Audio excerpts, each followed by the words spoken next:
Assalamualaikum warahmatullahi wabarakatuh, Nana. Waalaikumsalam warahmatullahi wabarakatuh. Sebelum kita mulai pembelajaran, kita berdoa terlebih dahulu. Untuk ketua kelas, tolong disiapkan pimpin doanya. Dimari Zara, pimpin doa. Baik pada teman-teman berdoa. Berdoa selesai. Bagaimana kabarnya hari ini, anak-anak ibu? Sehat? Sehat, Bu. Alhamdulillah semua sehat ya.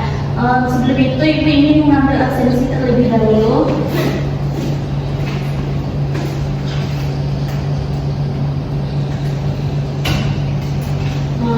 Yang pertama Vivin Aulia Putri, kedua Yohana Fimori, dari semua ya. Oke. Sebelum kita masuk ke pembelajaran hari ini, siapa yang masih ingat pembelajaran kita pada minggu lalu? Ya, Bu. Ya, Fimori, apa pembelajaran kita minggu lalu? Pembelajaran kita minggu lalu yaitu tentang pendapatan nasional, Bu. Benar. Pada minggu lalu kita membahas mengenai pendapatan nasional. Siapa yang masih ingat apa itu pendapatan nasional? Pendapatan nasional itu total pendapatan yang diterima suatu masyarakat dalam periode tertentu. Ya, pendapatan nasional itu merupakan total pendapatan yang diterima oleh suatu negara dalam periode tertentu. Nah, apakah kaitannya antara pendapatan nasional dengan materi kita pada hari ini, yaitu mengenai pertumbuhan ekonomi? Kaitan pendapatan nasional dengan pertumbuhan ekonomi itu adalah pendapatan nasional itu menggambarkan tingkat produksi barang dan jasa yang dihasilkan suatu negara dalam program. Ya, pertumbuhan ekonomi sangat erat kaitannya dengan pendapatan nasional, karena pertumbuhan ekonomi telah ukurnya yaitu peningkatan pendapatan nasional. Peningkatan pendapatan nasional mendorong terjadinya pertumbuhan ekonomi suatu negara tersebut. Nah, maka dari itu tujuan pembelajaran kita hari ini yang pertama yaitu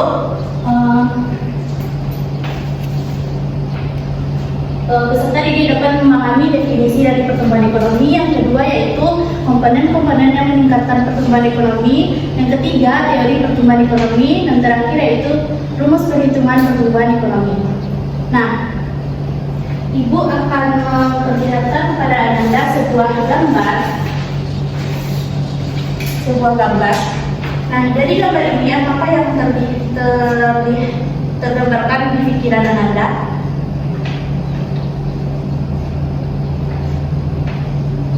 Apakah yang tergambar dari Ananda jika melihat gambar ini? Ya, Pipin? Gambar pertama itu perkotaan, sedangkan gambar kedua itu pedesaan. Ya, benar. Apakah ada masalah antara perkotaan dan pedesaan ini? Siapa yang tahu apakah antara pedesaan dan perkotaan itu ada suatu masalah? Ya, Yana? Ya, benar. Antara pedesaan dan perkotaan memiliki kesenjangan ekonomi dan kesenjangan pertumbuhan ekonomi. Nah, apakah dari pemerintah mempunyai suatu solusi untuk mengatasi permasalahan antara kesenjangan pertumbuhan ekonomi pedesaan dan perkotaan? Memiliki infrastruktur seperti jembatan, jalan, listrik, dan meningkatkan kualitas pendidikan. Ya, benar sekali. Kesenjangan pertumbuhan ekonomi antara pedesaan dan perkotaan merupakan suatu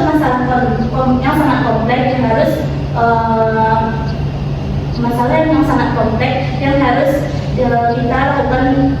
kita ambil solusinya, yaitu dengan cara pemerintah tadi melakukan solusinya benar. Nah, dari itu materi kita pada hari ini yaitu mengenai pertumbuhan ekonomi. Dari penjelasan tadi, siapa yang bisa menjelaskan apa sih itu pertumbuhan ekonomi? Fimori? Pertumbuhan ekonomi adalah proses perubahan kondisi perekonomian suatu negara secara berkesinambungan menuju keadaan yang lebih baik selama periode tertentu. Ya, benar sekali. Pertumbuhan ekonomi merupakan perubahan ekonomi suatu berkesinambungan menuju ke arah yang lebih baik lagi selama periode waktu tertentu. Nah, ada yang ingin bertanya mengenai definisi pertumbuhan ekonomi ini? Lanjut. Bu. Oke, kedua kita masuk ke komponen-komponen yang berkaitan untuk meningkatkan pertumbuhan ekonomi. Yang pertama yaitu ada peningkatan produksi negara. Yang kedua, kemajuan teknologi untuk meningkatkan produktivitas. Dan terakhir yaitu penyesuaian ideologi terbuka dalam menerima teknologi yang baru. Selanjutnya yaitu kita masuk ke teori-teori pertumbuhan ekonomi. Untuk teori-teori pertumbuhan ekonomi ini, Ibu tidak akan menjelaskan lebih lanjut karena ini cuma sebatas hafalannya. Nanti Anda bisa membacanya dalam buku yang Ibu kirimkan di grup WA. Yang pertama yaitu ada teori klasik, yang kedua teori neoklasik, yang ketiga teori historis.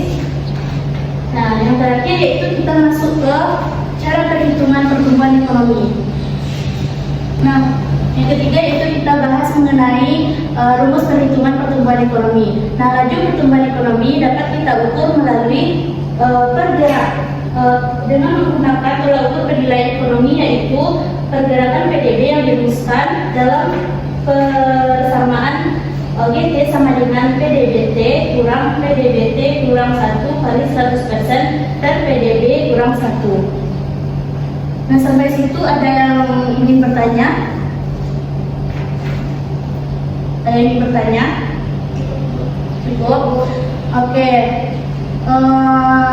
Setelah materi kita tadi kita akan membahas LKPD, sebuah LKPD. Oke, selanjutnya kita akan membahas mengenai LKPD. LKPD ini akan dikerjakan secara berkelompok. Anda akan Ibu jadikan satu kelompok saja. Langkah-langkahnya Ibu akan jelaskan. Yang pertama yaitu Anda akan menonton sebuah video yang sudah Ibu tampilkan di sini. Habis itu nanti baru Anda jawab pertanyaan-pertanyaan yang didiskusikan dengan kelompok. Setelah pertanyaan sudah didiskusikan dengan kelompok, barulah kita presentasikan ke depan kelas. Baik, Bu. Ada yang ingin bertanya mengenai LKPD ini? Ada yang ingin bertanya? Cukup, Bu. Baik, Bu. Oke, Ibu akan menayangkan video. Baik, Ibu akan membagikan LKPD ini.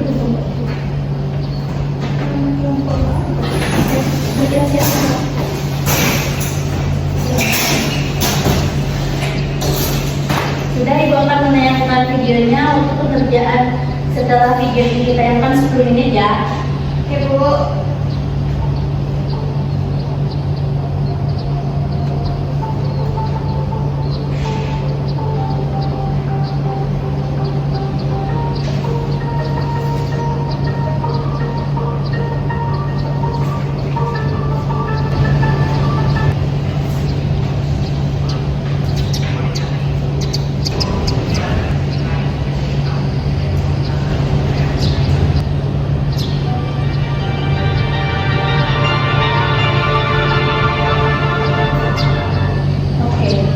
Videonya sudah habis. Ibu beri waktu 10 menit untuk Anda mengerjakan LKPD. Jika ada yang tidak mengerti, boleh ditanyakan.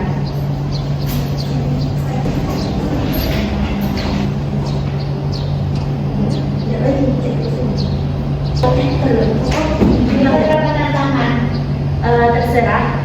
Yang penting sesuai sama jawabannya itu sama video yang dijelaskan oleh Ibu Mulyani tadi. Ibu.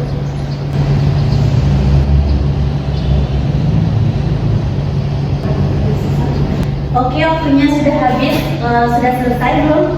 Sudah, Bu. Oke, siapa yang akan menjelaskan hasil diskusinya ke depan? Bu.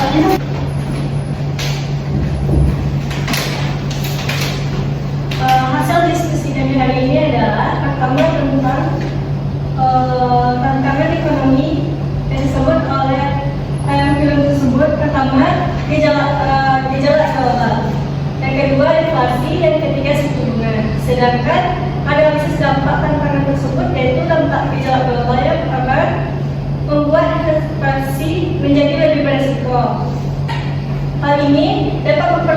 pertumbuhan investasi yang merupakan salah satu motor utama pertumbuhan ekonomi.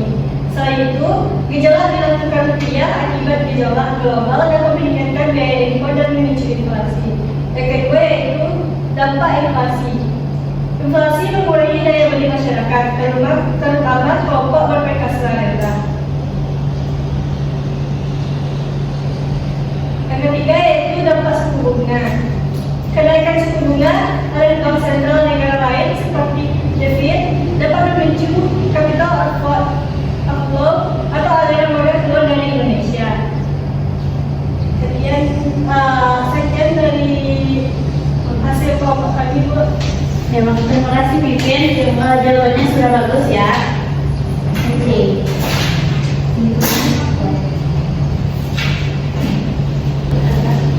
Baik, terima kasih Pipin yang telah mempresentasikan hasil diskusi dari video tadi. Nah, jadi kesimpulannya yaitu setelah kita menganalisis video wawancara dengan Ibu Sri Mulyani tadi, kita bisa melihat bahwa mengelola ekonomi sebuah negara itu bukanlah suatu hal yang mudah. Ada banyak tantangan yang harus kita hadapi, baik dari dalam negeri maupun luar negeri. Nah, Ibu Sri Mulyani ini menyebutkan beberapa tantangan utama yang dihadapi ekonomi tadi, seperti yang disebutkan Pipin, gejolak ekonomi global, inflasi, kenaikan suku bunga, perlambatan ekonomi dunia, perubahan iklim, dan ketegangan geopolitik. Nah, tantangan-tantangan ini saling berkaitan dan bisa memberikan dampak yang sangat signifikan terhadap pertumbuhan ekonomi kita. Contohnya, gejolak ekonomi global bisa membuat investasi di Indonesia menjadi lebih berisiko. Nah, inflasi bisa mengurangi daya beli masyarakat, dan perlambatan ekonomi dunia bisa menurunkan ekspor kita. Perubahan iklim juga bisa mengganggu sektor pertanian dan perikanan yang penting bagi banyak masyarakat Indonesia. Penting bagi kita untuk memahami tantangan-tantangan ini karena ekonomi adalah sesuatu yang mempengaruhi kehidupan kita sehari-hari. Dengan memahami tantangan-tantangan ini, kita bisa lebih bijak dalam membuat keputusan ekonomi seperti berbelanja, menabung, dan berinvestasi. Selain itu, pemahaman ini penting agar kita, warga negara yang baik, bisa memberikan masukan konstruktif kepada pemerintah dalam mengatasi masalah-masalah pertumbuhan ekonomi. Nah, sekian penjelasan dari Ibu mengenai video tadi. Sekian pembelajaran kita pada hari ini mengenai pertumbuhan ekonomi. Terima kasih untuk anak-anak Ibu yang telah berpartisipasi dalam melaksanakan diskusi, dan diskusinya sudah sangat bagus. Untuk itu, pada kita tutup pembelajaran hari ini, dan untuk pembelajaran berikutnya kita akan membahas mengenai pembangunan ekonomi. Kita sudahi dengan mengucapkan alhamdulillah rabbil alamin. Assalamualaikum warahmatullahi wabarakatuh. Waalaikumsalam warahmatullahi wabarakatuh.